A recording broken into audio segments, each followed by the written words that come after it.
Assalamualaikum, selamat sejahtera. Terima kasih kerana telah memilih channel ini. Jangan lupa tekan butang loceng, like, komen dan subscribe untuk isu-isu yang panas dan terhangat hanya di Sebalik Kontroversi channel. Terima kasih. Adakah Majlis Peguam serius tentang kemerdekaan kehakiman atau mereka adalah jurucakap parti politik tertentu? Carol Raymond Abdullah, New Malaysia Herald. Ia adalah hari Jumaat, hari di mana rakyat Malaysia dan pemandu kenderaan biasanya tergesa-gesa. Hari yang dinanti-nantikan oleh umat Islam ketika mereka bersiap untuk solat Jumaat. Ada yang keluar awal dari pejabat, manakala yang lain tiba lebih lewat selepas solat dan makan tengah hari. Juga hari apabila lelaki bertemu di bar untuk minum atau dua. Ia juga merupakan hari apabila pemandu Kuala Lumpur dan Selangor menjadi agak gila.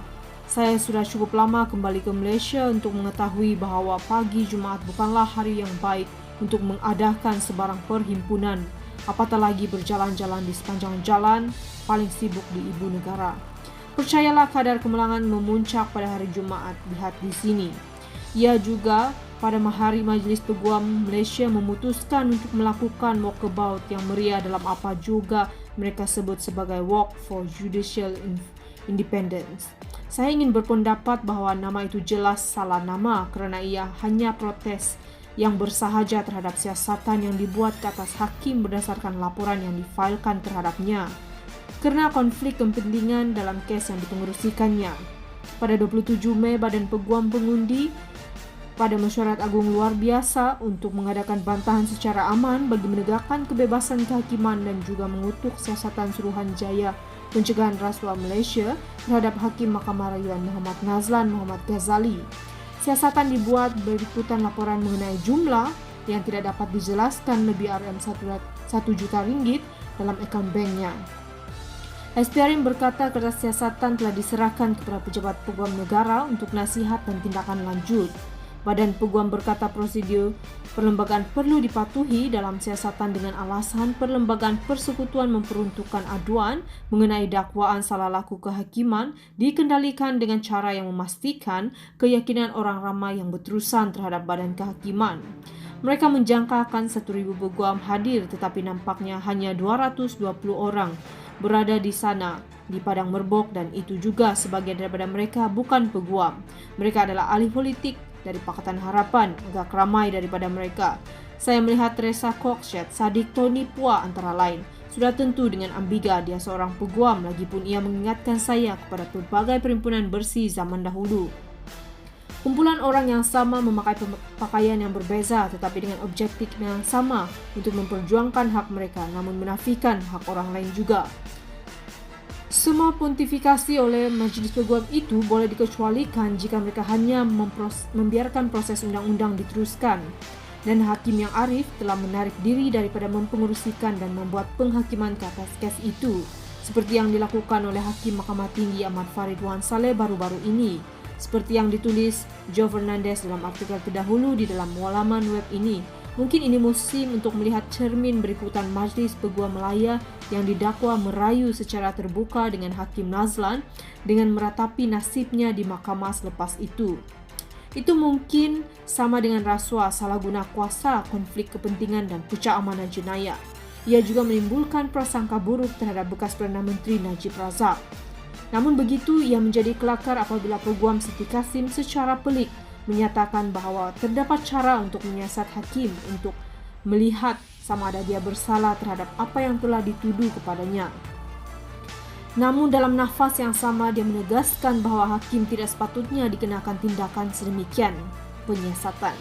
Ya, itu adalah hak Nazlan untuk menjadi peguam ketika itu semasa dia bersama dengan Maybank.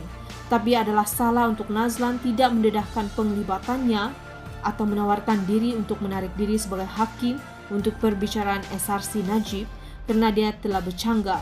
Sama seperti bagaimana 5 hakim yang lain menarik diri daripada mendengar perbicaraan 1MDB atau SRC. Jadi Siti Kasim ini mengakui bahawa Nazlan memang berkonflik kerana terlibat dalam 1MDB. Ingatan terpilih Majlis Peguam beberapa tahun lalu Pada Julai 2018, Majlis Peguam telah menggesa Hakim Mahkamah Tinggi Muhammad Sofyan Abdul Razak dalam kes bekas Perdana Menteri Najib Abdul Razak supaya menarik diri daripada mendengar kes tersebut.